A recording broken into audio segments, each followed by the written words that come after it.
Fathers, do not provoke your children, lest they become discouraged. And to provoke means to embitter your children, to cause them to become bitter and to irritate them and to make them feel.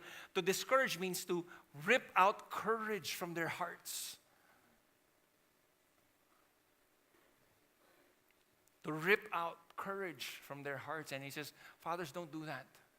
Don't provoke your children to become bitter. And how do we do this? I mean, let me try to list a few.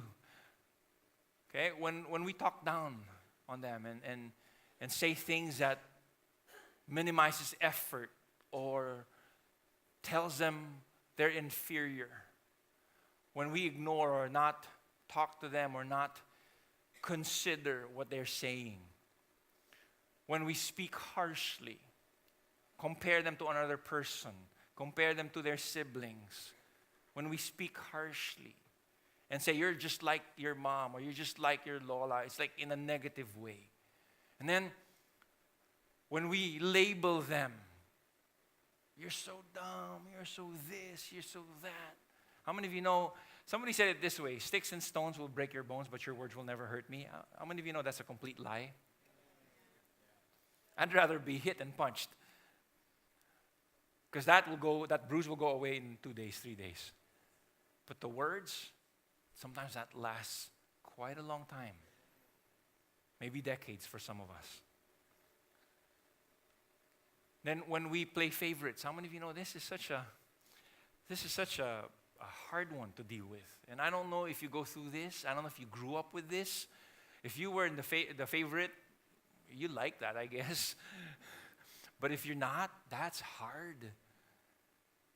Check out Genesis. Somebody got upset with somebody who was the favorite. And so, whenever I go to, my wife and I go to reunions, that's always a question. Who's your favorite? Is it your eldest? Okay, because he's the firstborn. Is it the second one because she's the only girl? Is it the third one? Is it because he's outdoorsy? Is it the fourth one? Is it because he's the baby of the family? Okay, and so we said no one's our favorite. And they say, oh, surely you have one, right? Okay, here's how can I say it? I told them, Nathan, our eldest, he's my favorite 20-year-old son. But you're only 20-year-old son. Yeah, that's right. And Janina, she's our favorite 17-year-old daughter. But she's your only daughter and only 17. That's right. Ryan is our favorite 13-year-old son, and Joaquin is our favorite 7-year-old son. No one's our favorite. We can't play favorites because that's going to brew some bitterness inside there. And the next one, when we don't show affection. When fathers don't show affection to their children, especially to their ladies, to the girls, they're going to find it somewhere else. They're going to look for it somewhere else. And then, when we neglect to place boundaries, kids need boundaries. They may not articulate and say, Father, give me boundaries, Daddy.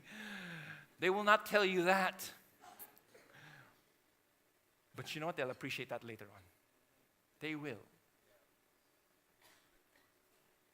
When we're overprotective and we're like helicopter parents. You know helicopter parents? You just hover around them all the time. Okay? You're right there and they're stalking their Snapchat, right? Or you're stalking their Instagram. Guilty. Last one. When we don't apologize. This is a hard one for Filipinos because, I think in a culture that we're in, we think, we're the patriarchs. We're the ones in charge. We're men. We never apologize. And if we apologize, they might lose respect.